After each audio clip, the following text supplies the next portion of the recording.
Assalamualaikum warahmatullahi wabarakatuh. My name is Nabila. Assalamu alaikum wa rahmatullahi wa barakatuh. My name is Hanif. Today we'll be sharing about Tilawah manners, which I learned from a sister of mine. She's been studying and teaching Quran for many years. Okay, so what is Tilawah? In general, Tilawah means reciting the Quran in a group or by yourself. So here are the 10 rules. 10 rules. So rule number 1 is reciting the isti'adha. What is isti'adha? Isti'adha is the saying of A'udhu billahi minash shaitanir rajim. So when you're reading in the group, only one has to say it out loud. The rest can say it to yourself. It is important to read this because we are asking for protection from the shaitanir rajim.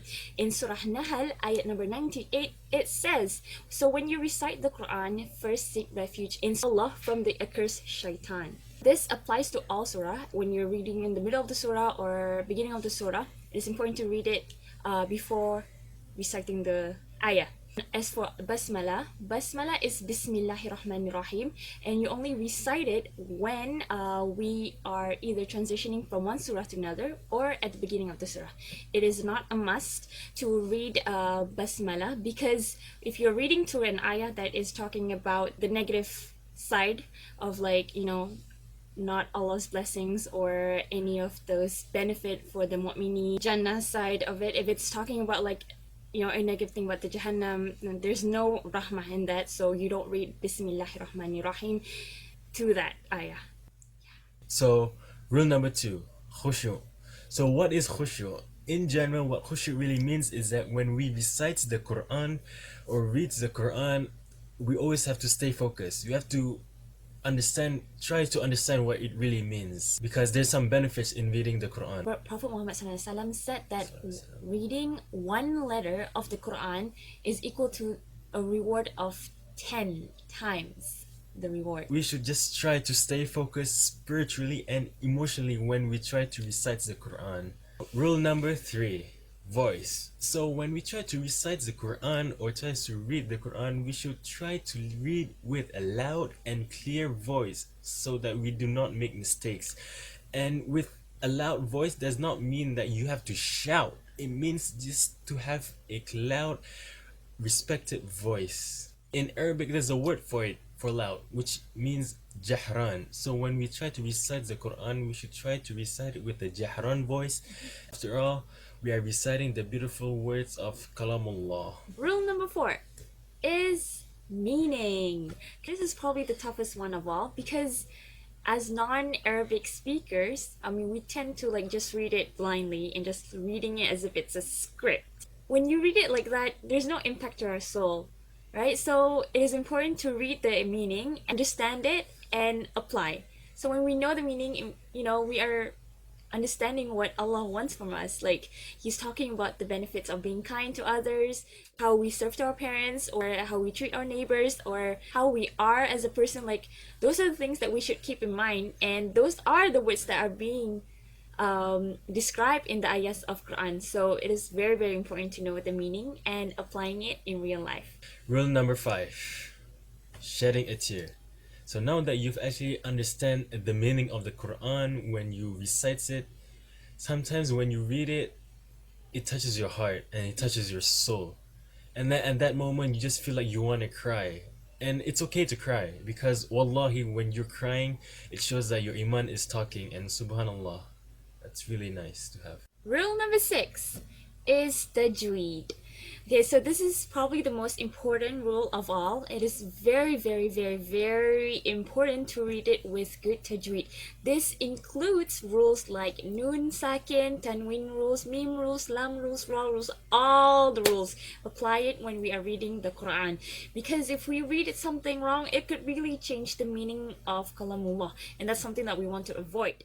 If you guys are at the beginner level, it is never too late to learn them. You can download Quran Majid, which is an app where you can recite the Quran with some sheikhs reading it for you and help you to read it. You can control the speeds of it, or repeat how many times you want to read it. So it's really beneficial for you to help you improve your tajweed. Rule number 7, Khatamul Quran. So let me ask you this. When was the last time that we actually finished reading the Quran? How long did we take to finish one single book of the Quran? Because a true mu'min finished the Quran for every 40 days. So imagine that. It's a sunnah to actually read the Quran one juz per day. You know, some of us only read the Quran during the holy month, which is the month of Ramadan. When the month of Ramadan actually finish, do we actually stop reading the Quran? No, we continue, we try to continue reading the Quran every single day because it benefits us. If we can't do one juice per day, because we're so busy with our life, we are advisable to read at least 10 ayah per day, which is like 2 ayah per prayer. Doesn't take even more than 5 minutes. If we really can't do 10 ayahs per day, then it is very, very, very, very recommended to read the last 2 ayah of Surah Al-Baqarah. Read it with full meaning. It's more beautiful that way. Rule number 8. Rule number 8 is making dua after we finish the Quran. This is one of the best time to make dua because Allah accepts our dua during this time because we just finished the book of Allah. It's much more beautiful if we share it with other people, like you call out your friends and family, and we just make dua for them, not just for ourselves, and we just include them for being, for reaching a milestone. Rule number 9, reading for the sake of Allah. So when we try to recite the Quran and reading the Quran, we should always just read it for the sake of Allah and nothing else. Because it is among the best way to worship Allah since we are reading His words. And then if you try to read it for other sakes or other purposes like showing off, that's kind of bad. That is haram. That's simply haram. Yeah, that's true, because that's also one of the heart disease, which is riya. We will really want to avoid that. Last but not least, rule number 10, arguing in Quran is haram. So when there will be times when we'll be interpreting the ayahs of the Quran, and then it can mean in multiple ways.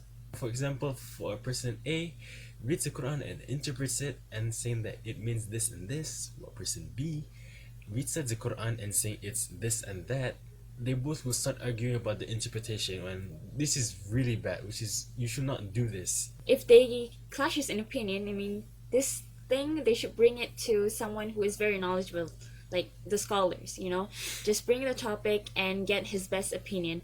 And if they still argue and clashes in opinion, then it's best to just drop the subject, walk away, and Allah knows best about the meanings of the ayah. We should just do our best and just take what is good and leave the bad. So those are the 10 rules that we should always apply whenever we are doing tilawah, because these are rules that that help us recite it much more better than before. So inshallah, I hope everybody benefits from it, if not a little, and may Allah accept all good deeds. Jazakallah khair. Thank you for listening. Allah ta'alaikum. Wassalamualaikum warahmatullahi wabarakatuh.